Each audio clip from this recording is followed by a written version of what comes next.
Ladies and gentlemen, welcome to the Sales Showdown, brought to you by Supermove. Peak season is here, and you know that means competition is fierce. So I've got with me two former moving sales pros going head-to-head across four important sales strategies. Today, the first battle, follow-up. Every lead counts and costs your business money. Master the art of the fast follow-up so you don't let a lead slip through to your competitors. Before we start, Ryan, James, can you give us a brief introduction and a quick tidbit on why having a follow-up strategy has helped you crush your sales targets? Ryan, take it away. Appreciate the intro, George. And yes, previously I spent over a decade in moving sales with a high-powered unigroup agent and always had an extreme passion for the customer experience. I look back and I remember the first 2 years I was in the industry, my closing ratios were 20 to 30%. I could not get them to climb. I felt like I was blowing through the opportunities that I had. And if you remember, a couple years ago, during that time, leads were aplenty, absolutely not like they are today. So follow-up in the industry was minimal, at least from what I could see in my current market. So I began a very basic yet thorough follow-up at all stages of the process. From incoming leads to after-move touch points, I was all about keeping the customer warm on their journey. Very good. James, let's hear from you. Yeah, I spent most of my 20s in the moving industry, specifically in sales. And I've worked at a very large independent mover and then smaller size moving companies as well. I was in the HVAC industry at a pretty dead-end job, really just pushing papers. And I was given a chance at a local company in Maryland, which is where I grew up, called Great Nation Moving. So there's your shout out. But really, that's where I really dove into the world of moving. I struggled a lot in the beginning, learned a lot over the years, had a lot of great teachers, and luckily still semi in the industry. But yeah, when I didn't do this so great when I first started, but follow up, essential, often ignored in the moving industry. And I think most of the reason is because tech and software is kind of ignored, but then also, salespeople are lazy sometimes. So you definitely got to follow up. There you have it, folks. Now you know our competitors, you know why following up is important. And we're just going to dive in a little deeper. So following up with leads, whether that's on your website, social media, or you're buying leads. Round one, let's get into it. What's your move, Ryan? Well, thanks, George. Well, I cannot speak on buying leads because back when I was in seat at our moving company, we didn't do that. However, we had a ton of inbound leads, right? From our website, emails, phone calls, and also just general referrals. To me, speed to lead was absolutely critical. Our company had a 5-minute golden rule, as what we'll call it. And basically what that is a lead comes over, whether it be phone, email, what have you, you've got to be in touch with that customer within 5 minutes if you really want to kind of excel your closing ratio. And I also found that, the quicker I made meaningful contact, not just regular contact, but meaningful contact, the more the more moves we booked. Now, easier said than done, right? We were a very manual company at the time, so it was really tricky to stay on top of all the leads coming in, prioritizing them, and sticking to that 5-minute golden rule, especially during peak season. We did adopt technology back in 2020, and with that, we were able to duplicate our follow-up process and even automate it. This ensured we didn't have a miss, and it also saved me a ton of time. So this is what it looked like on our end from our follow-up. A lead came in, and instantly an automatic email is sent to acknowledge the customer. And we'd also have specialized links in there as to why we're a great moving company, and even our moving resources guide from our website to provide a little additional value there. You could also insert your reviews, customer testimonials, or whatever other pieces that you may feel would have an impact on the customer within. This also gave me additional time to prioritize leads that were coming in. And you got to think, we worked with 9 different lines of business, and obviously we couldn't handle all of them at once. So it was super critical that we acted quickly on the leads that worked for us based on when we were and actually had the capacity. This ensured a much higher closing ratio and better book business for the company. Now, James, I know you guys did buy some leads, right? How did you guys go about handling your follow-up process? Yeah, so a little differently at some of the small and medium companies I worked at, we definitely bought leads. Whether you'd consider that as like USA Home Listings, Angie's List, or just, third-party lead providers. And that opens a whole bag of other complications and competition, because speed to lead is obviously always important, but it's especially important when that lead goes through. or comes through, because it's going to at least 2 other companies. I swear it probably goes to like 10 in total. And pretty much all at the same time, we're all getting that notification off of that lead provider. So usually when a client does get 2 or 3 quotes, that's pretty normal in this industry. But when you buy the lead and it's instant like that, you really have to jump on it right away because everybody else gets it at the same time. And then once you get past or through that, then you have the cost. Some of the prices are insane. So it's extremely important that you're looking for every way to book that move that's possible. That means nurturing the client, providing info, support, building trust, confidence. And you also have to make sure you come off as unique.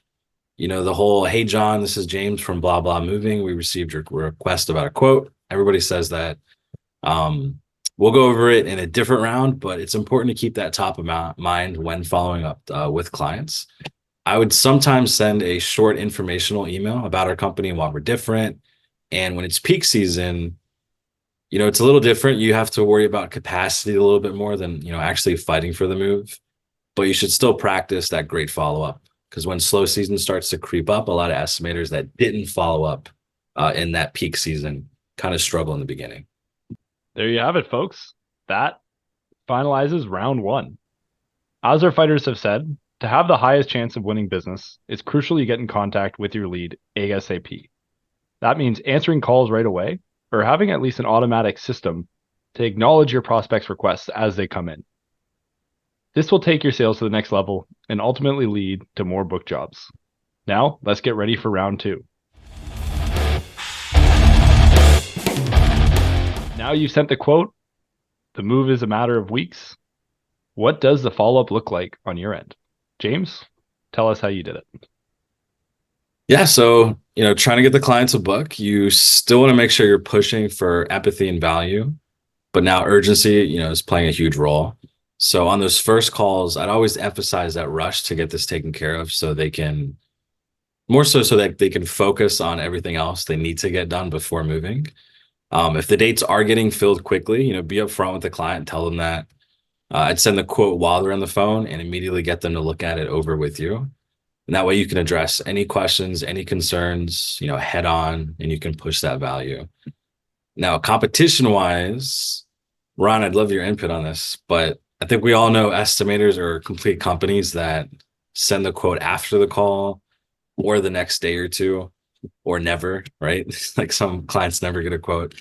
That is crazy. Definitely try to do it on the phone with the client. Like, you should be fast enough to really get the quote ready, or immediately after at the worst case. If they actually didn't have time, or if they don't have time to look at it while you're on the phone, you want to gauge to make sure that that's true and that's not really just like a blocker. But if it is true, sometimes send a quick text or call towards the end of the day, see if they had a chance to check out the quote. I'd also give tips on what to look for when checking out other quotes. So are they including packing? Is valuation added? Make sure they're comparing apples to apples. And then call and email the next day, maybe a breather for a day, call again, and then put them in a flow of calling, emailing, texting until they tell you they booked someone else or completely ghost you. And at the smaller and medium companies, if it's really weeks away and capacity wasn't really an issue, I feel like I found more success giving them a little bit of that breathing room, especially if it was a third-party lead, as everyone else was consistently blowing their phone up. So they would eventually just ignore unknown calls and make the decision by themselves. But yeah, definitely stay persistent no matter what. Try to either push the urgency, see what's holding them back, see where they're at with other quotes. And don't be afraid to ask to see other quotes. Like I said, apples to apples. And Ryan, was your follow-up pretty much the same, or did you guys do things a little differently? No, James, you're spot on. We have a lot of similarities, but I think there's maybe 1 or 2 differences. I'd give it the same. I give it 24 hours from when I sent my quotes out to when I would actually reach out to the customer. I'd always call first and then text if needed. This was kind of my manual process before we had a software solution, and eventually it was automated afterwards for us. But just like you, I would continue a mix of calls or text to check in daily and see if there was anything I could do to, answer a question or assist with, a concern that they may have. Also, this is something a little bit different that I'm not sure if anybody does. I would even follow up with the customer when their moving dates became filled and we were booked.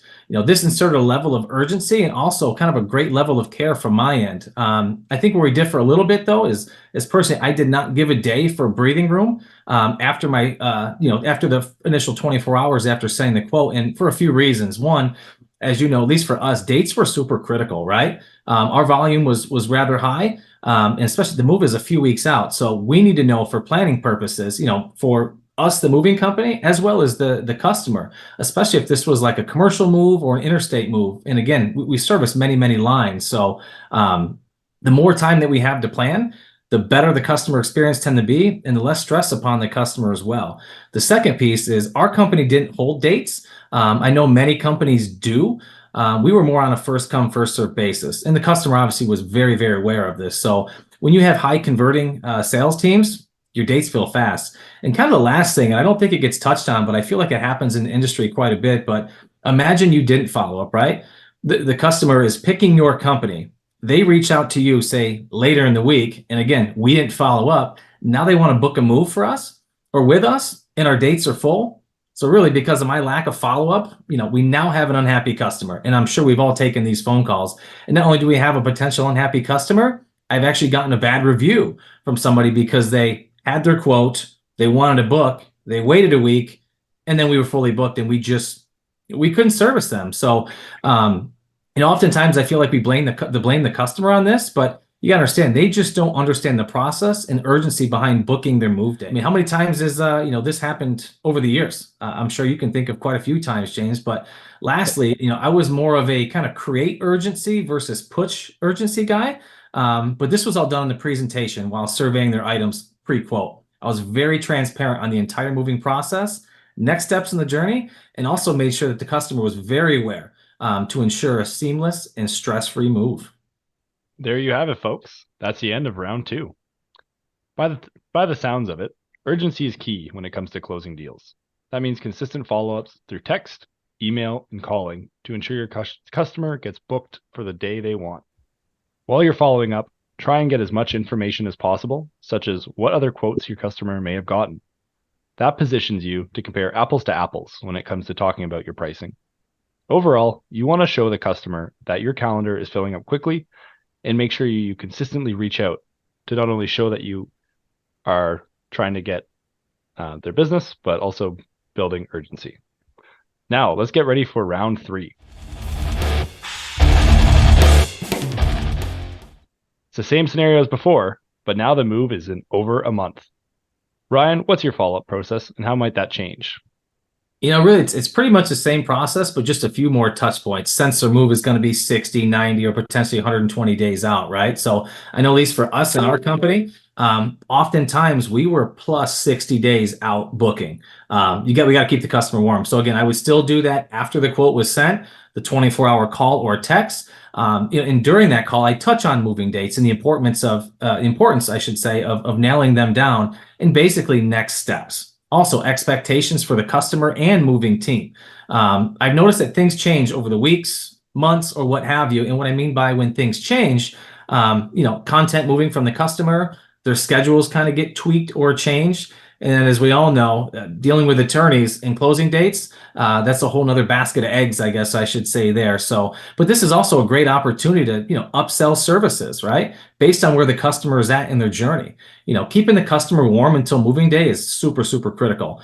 I'd send our moving resources tab from our website, which is more or less when to start packing, how to pack, where to start in the household, and kind of where to finish up, as well as continue a general touch base that is spread out over the course of a few weeks.